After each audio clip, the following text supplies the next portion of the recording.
ಹಣೆಬರಹ. ಒಂದಾನೊಂದು ಕಾಲದಲ್ಲಿ ಸುವರ್ಣಗಿರಿ ಎಂಬ ರಾಜ್ಯದಲ್ಲಿ ಚಂದ್ರಸೇನನೆಂಬ ರಾಜನು ಆಳುತ್ತಿದ್ದನು. ಆತನು ದಾನ, ಧರ್ಮ, ಪೂಜೆ, ಪುನಸ್ಕಾರಗಳಿಗೆ ಪ್ರಖ್ಯಾತನಾಗಿದ್ದನು.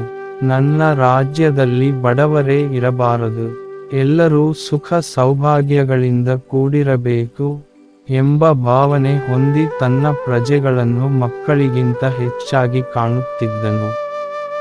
ಆಗಾಗ ಸಂಜೆಯ ವೇಳೆ ಮಂತ್ರಿ ಸುಗುಣಾನಂದನೊಡನೆ ವಾಯು ವಿಹಾರಕ್ಕೆ ಹೋಗುತ್ತಿದ್ದನು. ಒಂದು ದಿನ ಹೀಗೆ ಹೋಗುತ್ತಿರುವಾಗ ಸಂಜೆ ಮುಗಿದು ಕತ್ತಲಾಗುತ್ತಾ ಬಂತು. ಮಂತ್ರಿಗಳೇ, ಬೇಗ ರಾಜಧಾನಿ ಸೇರೋಣ, ಕುದುರೆಯನ್ನು ವೇಗವಾಗಿ ಓಡಿಸಿ ಎಂದು ಸೂಚಿಸಿದನು.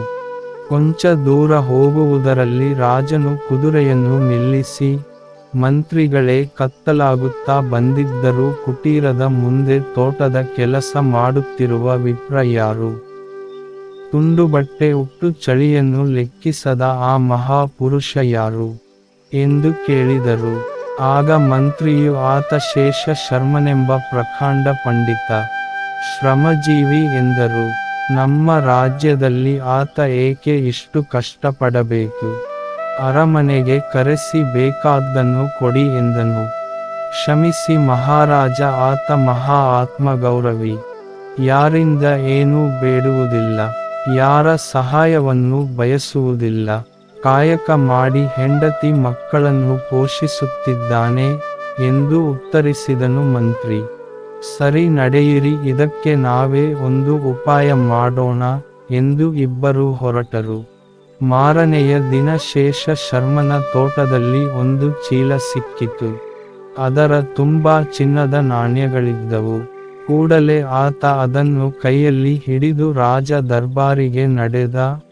ಮಹಾಪ್ರಭು, ನನ್ನ ತೋಟದಲ್ಲಿ ಚಿನ್ನದ ನಾಣ್ಯಗಳಿರುವ ಈ ಚೀಲ ಸಿಕ್ಕಿದೆ, ಯಾರದೋ ಏನೋ, ವಿಚಾರಣೆ ನಡೆಸಿ ಅವರಿಗೆ ತಲುಪಿಸಿ ಎಂದು ಹೇಳಿ ಹೊರಡಲನುವಾದ. ಆಗ ರಾಜನು, ಅದು ಯಾರದೇ ಆಗಲಿ, ನಿಮ್ಮ ತೋಟದಲ್ಲಿ ಸಿಕ್ಕಿದೆ, ನೀವೇ ಅನುಭವಿಸಿ ಎಂದನು. ಆಗ ಶೇಷ ಶರ್ಮ, ಕ್ಷಮಿಸಿ ಮಹಾಪ್ರಭು, ನಿತ್ಯ ನನ್ನ ತೋಟಕ್ಕೆ ಅನೇಕ ಹಕ್ಕಿಗಳು ಬರುತ್ತವೆ, ನವಿಲು, ಜಿಂಕೆಗಳು ಬರುತ್ತವೆ. ಅವು ನಮ್ಮದೆಂದರೆ ದ್ರೋಹವಾಗುವುದಿಲ್ಲವೇ? ಅನೇಕ ಮಂದಿ ದಾರಿಹೋಕರು ನಮ್ಮ ತೋಟದ ಹಣ್ಣು ಹಂಪಲು ತಿಂದು ಹೋಗುತ್ತಾರೆ, ಅವರು ನಮ್ಮವರಾಗುತ್ತಾರೋ? ಕ್ಷಮಿಸಿ, ಆ ಹಣ ಯಾರದೋ ಅವರಿಗೆ ಕೊಡಿ ಎಂದನು. ನಮ್ಮ ಹಣೆಯಲ್ಲಿ ಬರೆದಿರುವಷ್ಟು ನಮಗೆ ಸಿಕ್ಕಿದೆ, ನಾನು ಅದರಿಂದ ಸುಖವಾಗಿದ್ದೇನೆ ಎಂದು ವಂದಿಸಿ ಕುಟೀರಕ್ಕೆ ತೆರಳಿದನು. ಮಂತ್ರಿ, ಪ್ರಭು, ಹಣೆಬರಹ ಬದಲಾಯಿಸಲು ಬರೆದ ಆ ಬ್ರಹ್ಮನಿಂದಲೇ ಸಾಧ್ಯವಿಲ್ಲ ಎಂದನು.